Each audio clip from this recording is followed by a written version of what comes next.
Dave, Florida, this is your home state. Let's talk us through it, because the documents trial was originally supposed to start this past Monday, and the judge is still holding hearings on whether it will ever happen. Talk about what happened in court today and why things got so heated so quickly. Stephanie, there's a dispute over whether Woodward, the lawyer for Nauta, was offered a judicial position, and it was tanked by the federal government because his client did not comply. So this is a real personal dispute between the lawyer for Nauta and the prosecution. But in the end, this stuff really is exactly what the government says it is, garbage, because these are delay tactics. Most judges would have just dismissed this stuff out of hand. Prosecutors have a lot of leverage of how they can compel people to testify or at least cut deals with them. But Judge Cannon has been slow walking this case from the beginning. Judge Cannon has given in all the delay tactics, and it's so frustrating because most other judges would either dismiss this or just hold a hearing and combine all the motions into one. But she just does one hearing at a time, and she is doing something that other judges would never do. She's all alone in this satellite courthouse, Stephanie, in Fort Pierce. That's part of the problem. There's no adult supervision there. And so she's giving in to all of Trump's requests. This is like paralysis by analysis. This is dilatory purgatory. And it's so frustrating for all of us. Ankush, do you agree with that? Because these motions have been piling up for months. She keeps saying she needs time to deal with this. Has she just figured out how to kick the can down the road without getting kicked off the case herself? You know, it's sort of an enduring mystery whether she's doing this like deliberately in some people's estimation, or I sort of incline toward like she's not quite experienced enough to be handling a case like this. Maybe is sort of feeling a little uncomfortable operating under the glare of the spotlight. The upshot is the same, though. I mean, this case, you know, I never really thought it had much of a strong chance of going to trial before November, even when it was initially brought. These are complicated cases. But you know, Dave is exactly right. I mean, some of these arguments, including the one about this potential enticement to Stan Woodward to get his client to cooperate. That allegation has been in the air for a couple of years now. It's never made much sense. I've never found it credible. Even if it were true, I don't even think it would provide a legal basis to dismiss the charges as Woodward has been claiming. So I share the view that some of these arguments are getting much too much attention.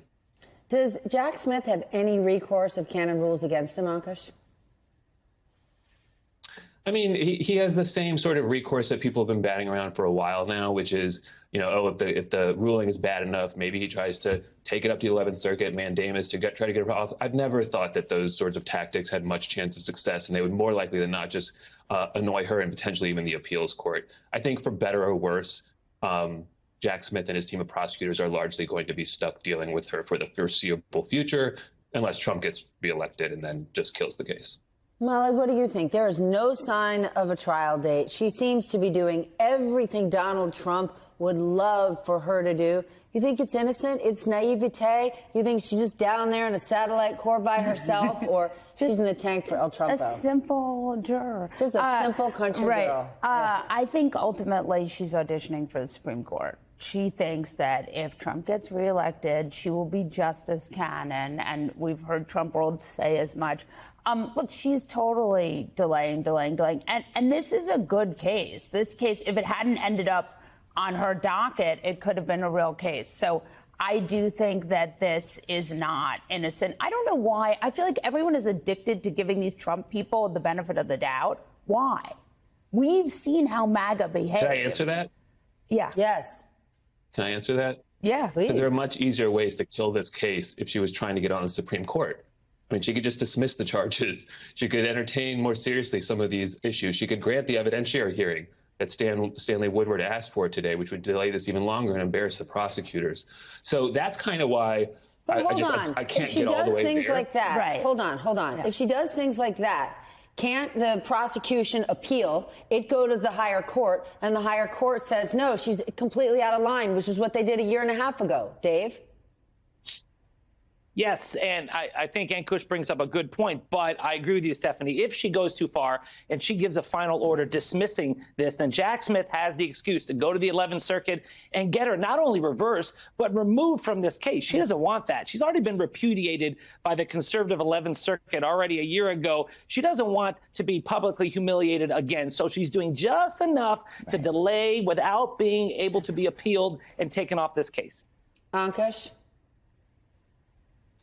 I mean, the Supreme Court is still a 6-3 conservative majority, right? So if she dismissed the case and whatever the 11th Circuit were to do with it, I mean, ultimately, the Supreme Court would get to weigh in. So again, like, there are just mechanisms here that I think are readily available to her if she really did want to tank this case more aggressively. All right, let's talk about these new court documents that were unsealed yesterday. Plus, we got these new images. The government says are Walt Nauta moving boxes around Mar-a-Lago not long after the subpoena was issued 2 years ago. Dave, why is this so important for Jack Smith's case, if this case ever sees the light of day? This is obstruction, and they actually had the temerity today to claim, at least Walt Nauta did, that it's selective prosecution. Why is he the only one who moved boxes who's being prosecuted for it? Well, there, you see why. He's the one on tape. I mean, really, people lie, but video does not. And he also lied under oath. So this is all really important. It goes to why it's ridiculous to even have these hearings in front of Judge Cannon. Let's move forward with this case. As Ankush says, this is a good case. This is the best case that they have against Donald Trump. All right, Ankush, new topic. Let's talk about the New York case. Judge Merchan told lawyers he's going to get them a final version of jury instructions tomorrow. How crucial are these instructions to the outcome of the case? And can any of the lawyers object? Well, the time for objecting to the instructions, like, that's been happening, right? They had a charge conference earlier this week. There have been all sorts of behind the scenes exchanging of drafts, stuff that normally, at least in federal courts, is public. We haven't really seen that. It's been sort of obscured from public view.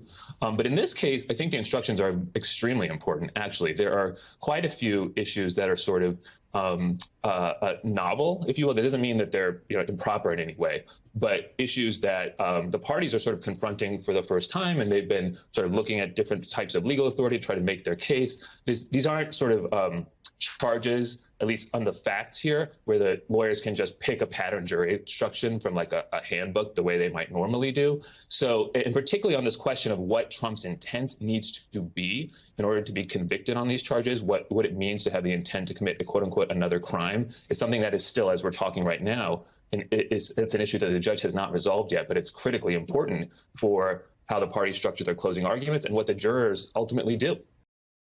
What do you think about Nikki Haley's big announcement? I'm not surprised. I had said a couple of months ago, I always thought with her, it wasn't a question of if, it was a question of when, for her, sadly. I mean, there's so many parts of this to explore in this, but I think it fundamentally, what Donald Trump, I think, really, the purpose, one of the positive purposes he serves, I will say, is he's a great revealer of who people fundamentally are. He reveals them for the good of people like Adam Kinzinger and Liz Cheney and others who stand up and put their career at risk and lose their careers because of their doing what's right. And he reveals the fundamental corruptness and unsoundness of other people who had put on this faux blanket of integrity or public service. And in the end, we find out through Donald Trump, he reveals people for who they are. It's sad, it's discouraging, but it's not surprising because he's revealed others to be the same way. Robert, since it seemed like Donald Trump called Nikki Haley every negative thing in the book, including even a bird brain, right? Is there anything he could have done or said that might have kept Nikki Haley from eventually endorsing him? I think very little. I'm like Matthew. I'm not at all surprised at her announcement today. I do think there's a lot of work that Nikki Haley is going to have to do to actually convince her voters that what she's saying now is more believable than what she said a few months ago. I think it will take some real effort on Trump and his team's part to actually reach out to those voters. And I think we as observers are probably not spending enough time looking at her voters. Step back and understand, earlier this month, she got, 22% in Indiana in a race she dropped out from 3 months ago. And if 10% of that vote, roughly 10,000 votes, that's the gap that we saw in a place like Arizona in the last election. This is a race that's going to be decided by closer margins than it was 4 years ago. Just a few of those voters in a swing state like Arizona or Nevada are going to tip this thing. So I think this is a far from done deal, that her voters are hearing what she's saying and actually believing it. We spent a lot of time looking at polling and trying to figure out if certain voting blocks are going to vote for Joe Biden like they did in 2020.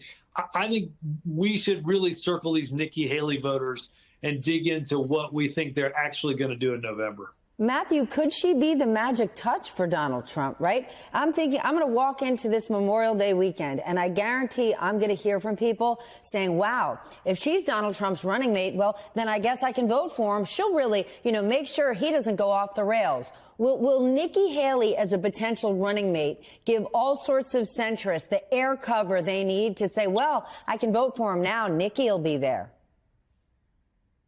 Well, first, she's going to have to cross the bridge of where Donald Trump's already expressed that she's not going to be the running mate. Now, we all know, everyone on this panel knows that Donald Trump will lie about anything. So maybe he's lying about that.